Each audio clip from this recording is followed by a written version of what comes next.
Stitch ചെയ്ത് round 3 നമ്മൾ complete ചെയ്യും. എപ്പോഴും സ്റ്റാർട്ട് ചെയ്യുന്നിടത്ത് സ്റ്റിച്ച് മാർക്ക് വെക്കുന്നത് എപ്പോഴും നല്ലതായിരിക്കും. വീണ്ടും ചെയിൻ 1. ഇനി നമ്മൾ റൗണ്ട് 4ലേക്ക് കിടക്കുകയാണ്.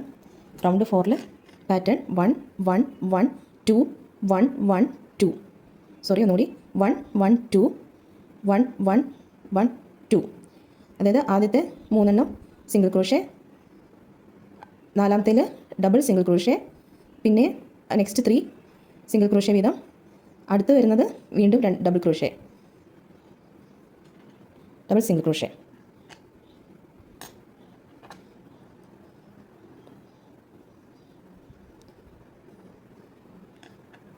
റൗണ്ട് 4 കംപ്ലീറ്റ് ആയി.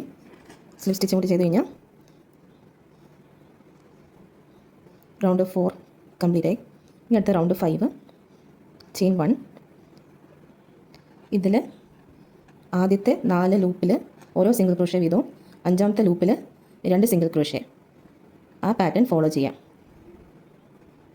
ആദ്യത്തെ 4 ഓരോ സിംഗിൾ ക്രോഷേ വീതം, അഞ്ചാമത്തേൽ 2 സിംഗിൾ ക്രോഷേ. സ്ലിപ്പ് സ്റ്റിച്ച് ചെയ്ത് നമ്മൾ റൗണ്ട് 5 കംപ്ലീറ്റ് ചെയ്തു. ഇനി റൗണ്ട് 6ന് വേണ്ടിയിട്ട് ഒരു ചെയിൻ 1 ചെയ്യാം. ഇതിൽ സെയിം പാറ്റേൺ തന്നെ. റൗണ്ട് 5ൽ 4 സിംഗിൾ ക്രോഷയ്ക്ക് ശേഷമാണ് ഒരു ഡബിൾ സിംഗിൾ ക്രോഷേ വന്നിരുന്നത്. ഇവിടെ ഒരു സിംഗിൾ ക്രോഷേ ആഡ് ആയതിനു ശേഷമായിരിക്കും 2 സിംഗിൾ ക്രോഷേ വരിക. അതായത് ആദ്യത്തെ 5 ലൂപ്പിൽ ഓരോ സിംഗിൾ ക്രോഷേ വീതവും, അടുത്തതിനകത്ത് 2 സിംഗിൾ ക്രോഷേ വീതവും. ആ പാറ്റേൺ ആയിരിക്കും കണ്ടിന്യൂ ആവുക. നമ്മൾ സ്ലിപ്പ് സ്റ്റിച്ച് ചെയ്ത് 6ാമത്തെ റൗണ്ടും കംപ്ലീറ്റ് ചെയ്തു.